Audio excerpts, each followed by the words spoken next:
Assalamu alaikum, урматтуу мекендештер. Айрыкча Бишкек калабызда митингге чыгып аткандарга кайрылып кетмекчимин мен.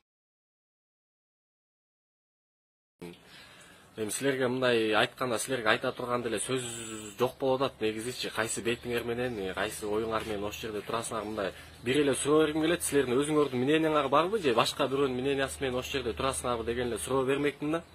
Биз могу жерде сүйүнүп турганбыз, негизичи сүйүнүчүбүздү да тескеринен чыгарып атасыңар да.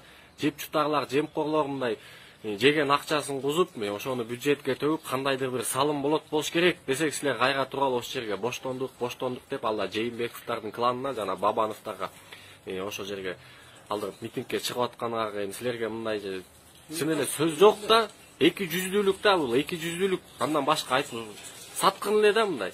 Элин мамлекетин саткан адам болуп атасыңар да, өзүңөр деле терең ойлонуп көрсөңөр, кайсы бетиңер менен, кайсы ой максатыңар менен ошол жерде турасыңар. Бирке тыйын берип койсо ошого алданып атасыңарбы? Урматтуу мекендештер, эсиңер барда этеңерди жыйбайсыңарбы? Кандайдыр бир болсо да мындай алдыга жылалы эми туура жагынан кандай президент келбесин, кандай ким келбесин, эми ар бир нерсе өзүбүздөн болуп атпайбы? Өзүбүз туура кадам таштасак эле ошол туура жагынан да канчага чейин ушинтип жүрө беребиз айтсаңар. Ушу Жээнбеков менен Бабанов кимге эмне кылды, кимге кандай пайда берди, ошону жооп бергилечи магачы. Силерге суроо бербекмин, ушундай элечи. Урматтуу мекендештер, ойлонолу, келгиле, тарагыла, тынч эле ошол жерде. Татынакай эле тарап эле үйүңөргө барып эс алгылачы, бала чакаңарды жыттап эле.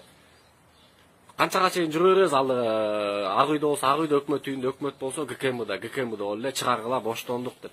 Мындай кичине иштеп жаап атсак айла жаман көрсөт. Өкмөт иштегиле деген эле талап болот да, туура. Өкмөт иштегиле, эми иштеп баштасанан кайра тескеринен бут тосуп чыгып атабыз да. Иштеп баштады го. Силерге бир эле мисал алып кетейин, мына Иса Өмүркуловдун баласы канча жолу сүзүп, канча адам өлүп, анан канча штраф төлөп чыгып кетти. Ошого силер кайра эле ошондой жашоо келишин каалап атасыңарбы? Бул бир эле мисал да. Андай мисал элге көрүнбөй алган мисал канча? Урматтуу мекендештер. Мындай ойлонолу, кичине кеч болуп кетти электи, ойлонолу, татынакай тарагыла, тынч эле. Ушуга сүйүнгүлө, тескеринче мындай жемкорлор камалып атат, кузуп атат, ошол элден жеген акчасын буюрса кайра оңолсун деген ниет менен эле отуралы.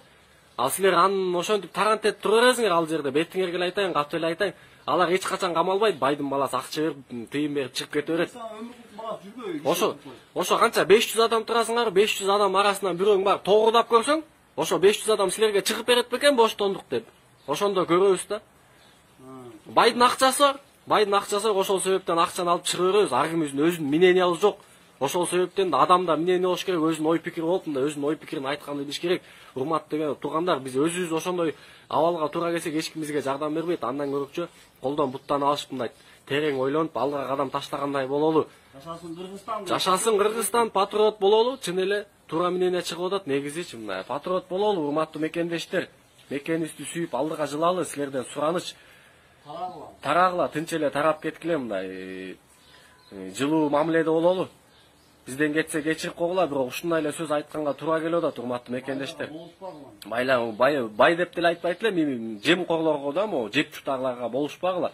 Именно Бабанов менен Жээнбековдардын кланы камалганы, кузганы болсо, анда эң туура болмок деген биздин өзүбүздүн ой пикир, урматтуу мекендештер. Assalamu alaikum.